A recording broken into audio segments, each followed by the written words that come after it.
Hello again, Gooners. I'm back again, the loose cannon number 32.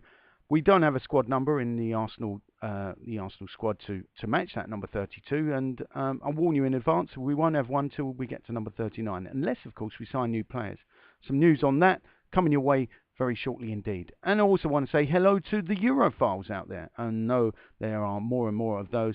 Obviously, there's been a lot of violence and all kinds of terrible stuff going on, but the football's been good up to now, and let's hope it continues.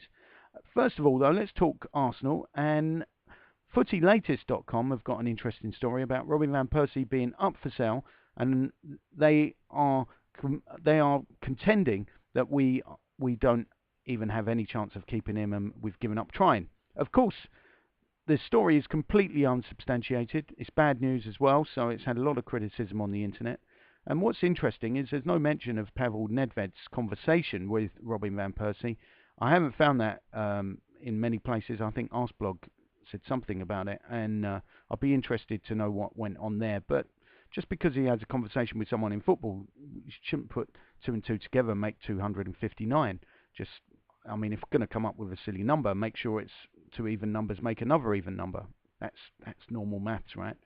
And of course, the maths is, though, you look at the maths, it says Robin van Persie might not stay if he wants a bigger pay packet. He's not necessarily going to get the money, the $250,000 per week he may well be looking for. But let's hope greed is not going to motivate Van Persie, and hopefully he's going to be convinced by signing Podolski.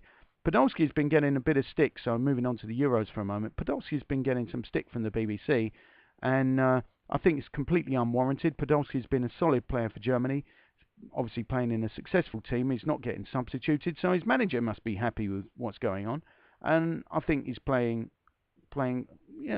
solid. I don't think he's tearing up trees with his performances, but I've been reasonably happy. I think he's going to fit into the Arsenal team very well. I don't think he's going to be player of the season next year, not at all, but I think he will play over 40 games, and what more can we ask from a new signing? I think it's going to be a good signing. Not an amazing signing, a good signing, and probably what the team needs.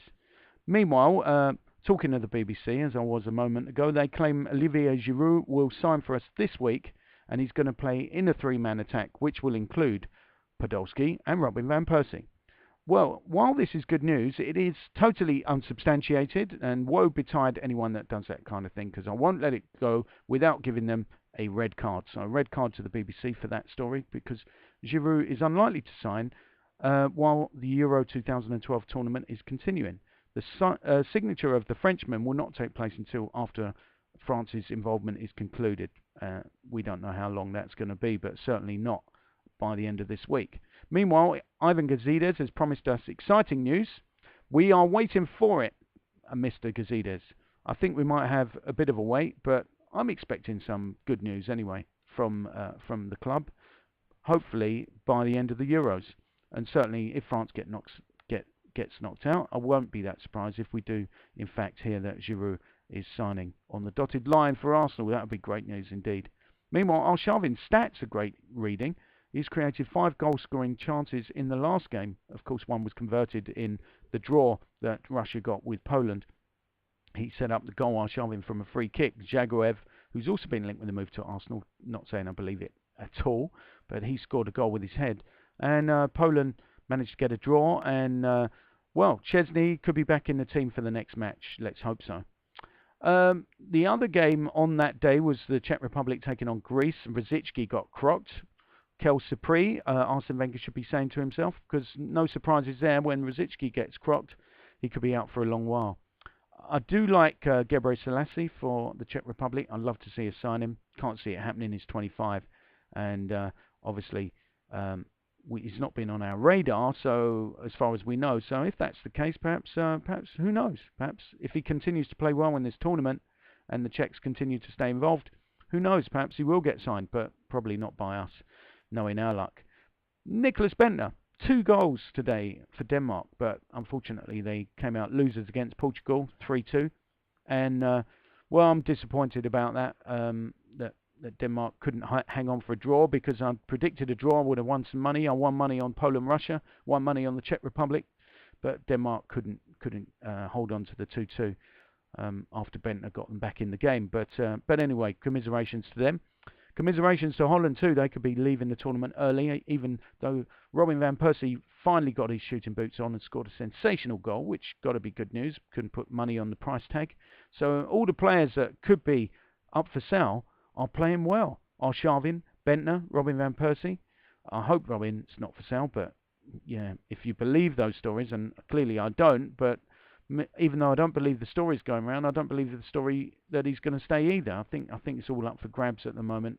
I wouldn't be surprised if he will leave, but I can't believe he'll move to Juventus. Just can't believe it. Real Madrid. I told you the other day. Benzema, swap deal. That's where I'm going with that.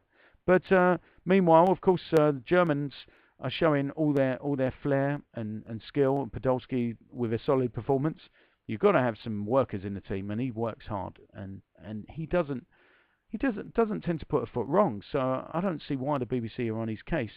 One thing I would say though is, why didn't we sign Ozil when we had the chance, and why have we never really made any approaches for Neuer, who's been the best goalkeeper in the tournament so far? So a red card for us for not managing to bring in those kind of quality players. But I have to say, a green card. Should I do this? The green card? Yeah, I'll give a green card to Jerkov of Russia for having the best name in the tournament so far. Anyway, that's all from me for now. So anyway, if you've got any comments, leave them below. And until the next time, up the Gooners. Keep enjoying the Euros.